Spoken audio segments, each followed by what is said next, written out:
I really don't know who I am or who I am becoming. In reality, I don't really find this very alarming, but it does feel strange to be present at the birth of my new personality. So in this video, I'm going to be reading a story that was anonymously posted on primalpage.com. And what's so interesting about this story is that it highlights how therapy will truly change who you are in a very deep way, in a way that is truly impossible to foresee. So I'll be reading this story to you and I'll be discussing it a bit. So let's get into it. So it's called My Primal Journey, Becoming Someone Else by Anonymous. For you to understand this story, I have to define two things. I have to define what they mean by primal therapy, because that's not really something that people have heard of commonly. And primal therapy is basically, it's a very deep form of regression therapy, which is centered around reliving early childhood traumas that have been repressed. And another thing I have to define is they talk a lot about pain. And what they mean by pain is the traumatic energy that is stored from childhood trauma. So childhood trauma basically is pain, like emotional pain that has not been processed yet. And the theory is that this has been stored inside in a way that is constantly being repressed, and so it's disturbing your personality, and it's making you neurotic, and it's making you have all these problems. But it's not going anywhere until you do the therapy to free yourself from it by feeling it. And that is what primal therapy is all about. That's what this story is describing. The author is going through primal therapy.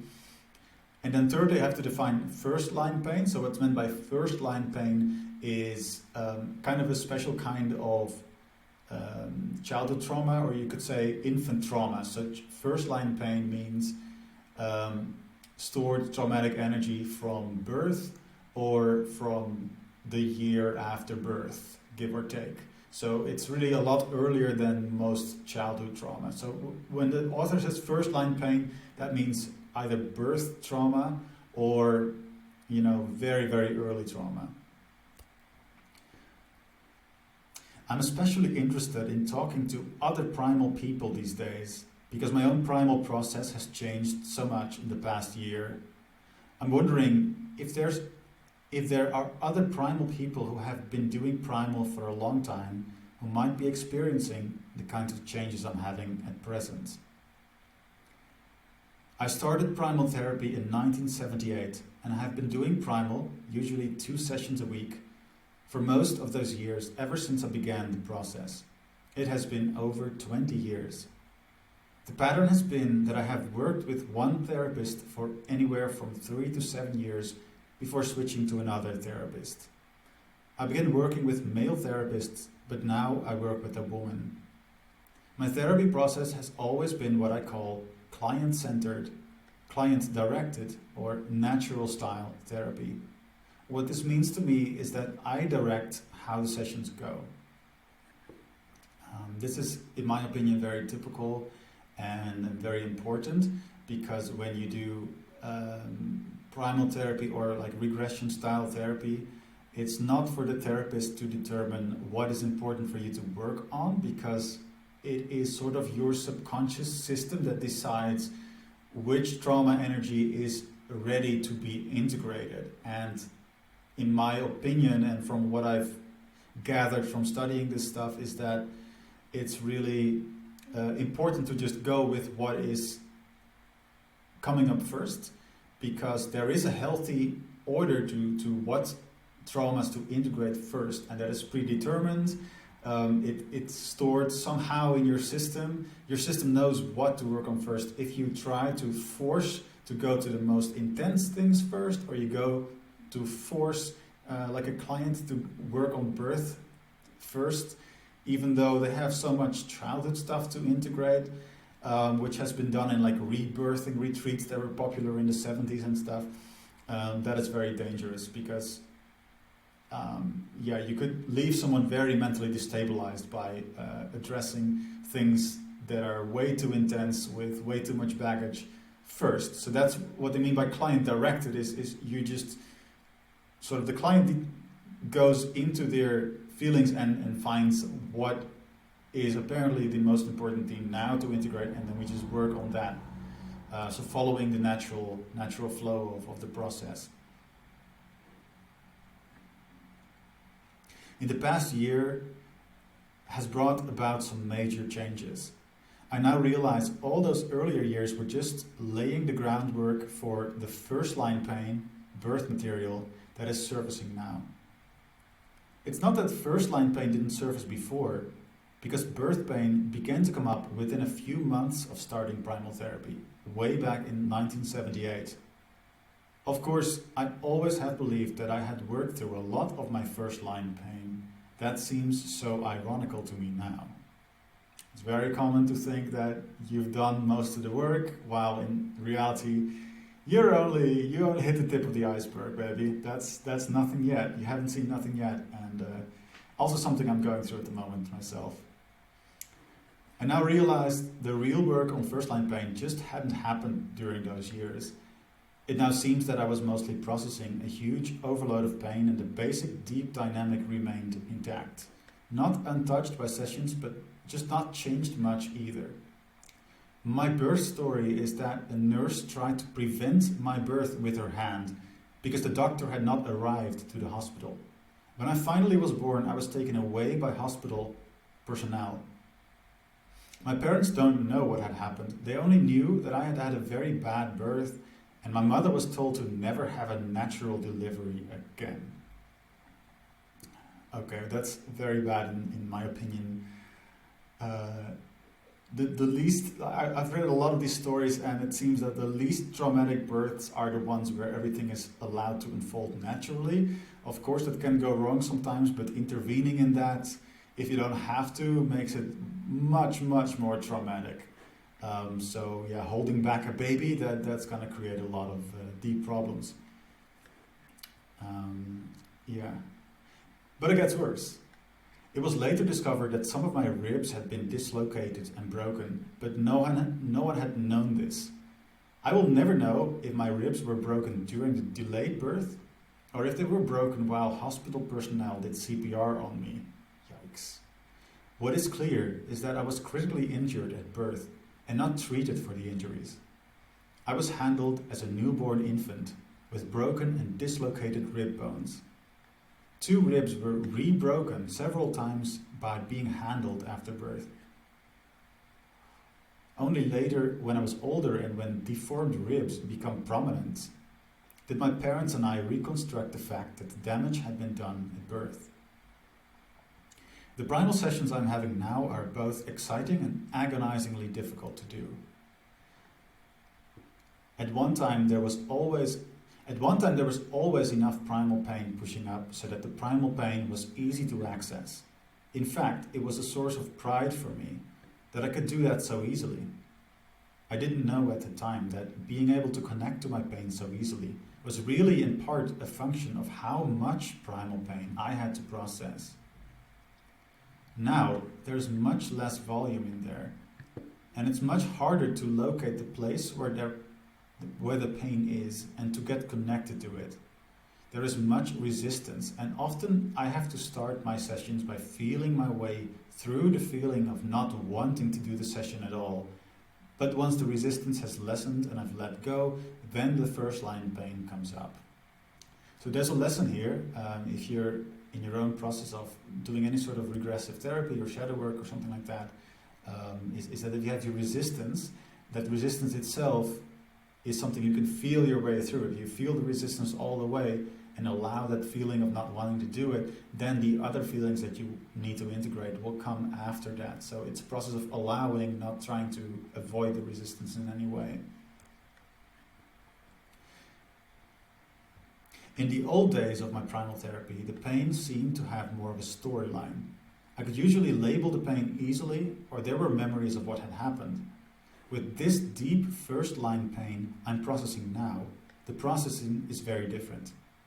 Sometimes it's not until I quit trying to figure out what I'm feeling and just let the feeling or pure unpleasantness or pure unhappiness surface without a storyline or without words. that finally the pain comes up and I can cry or make appropriate noise. So it's really important to cry or make appropriate noise, which sounds a bit weird, but for someone in therapy to get rid of that traumatic energy that's creating so much havoc for them, it has to come out, and the way it comes out is through expressing it. And so even though it seems trivial, crying is really, really important to healing traumatic pain. Or making appropriate noise, like there has to be some sort of physical expression, and that's what allows to let go of it. Sometimes it's just a feeling of horror or of agony, and any attempts to put words or concepts on it make it disappear again. It is so different from the earlier days of primal sessions. I feel like I used to know how to do primal therapy sessions, but now the sessions don't feel so much like doing as just relaxing and letting some pure pain surface that is very undefined. It is as though the I that used to do the sessions is now often in the way. Does that make sense? Well, you might say, no, that doesn't make sense. But the way that makes sense, and what they're sort of describing here, is that this traumatic pain is stored at a level that corresponds to how old the person was when it was incurred. And what that means is that when you incur traumatic pain in childhood, when you're, for example, 7 years old, then you can let go of that pain by expressing it, but only in the words that a 7-year-old you would use. If you try to verbalize it in the words of a 30-year-old you sabotage the process, and your session actually stops. You just completely snap out of it. So to integrate pain that was incurred when you're 7 years old, you have to speak like a 7-year-old and cry like a 7-year-old. And part of that is automatic. You can just sort of let go into that once you sort of get the hang of it. But then what about pain that is incurred when you were before 1 year old, or even at birth? You couldn't speak then. So that's why if you try to speak it out, there's a certain level, like there's a certain age of this pain where like even speaking would disrupt it, because you got that pain before you could speak. So you have to express it in a way that corresponds to when it was incurred, which means as a baby you can only cry or just feel pain. You can rage physically, you can squirm in agony, but trying to talk about it will disrupt your session. So in that way it does make sense. My sessions have become difficult to do, and anguish is common. Yet at the same time, I have never changed so rapidly outside of the sessions. The changes are happening so fast that sometimes I'm not even sure who I am anymore. Sometimes it feels like primal pain was a source of energy, and that was actually fueling my work habits and my way of relating to other people. I am finding it harder to initiate things, but not in a bad way. Sometimes I feel sort of deflated inside.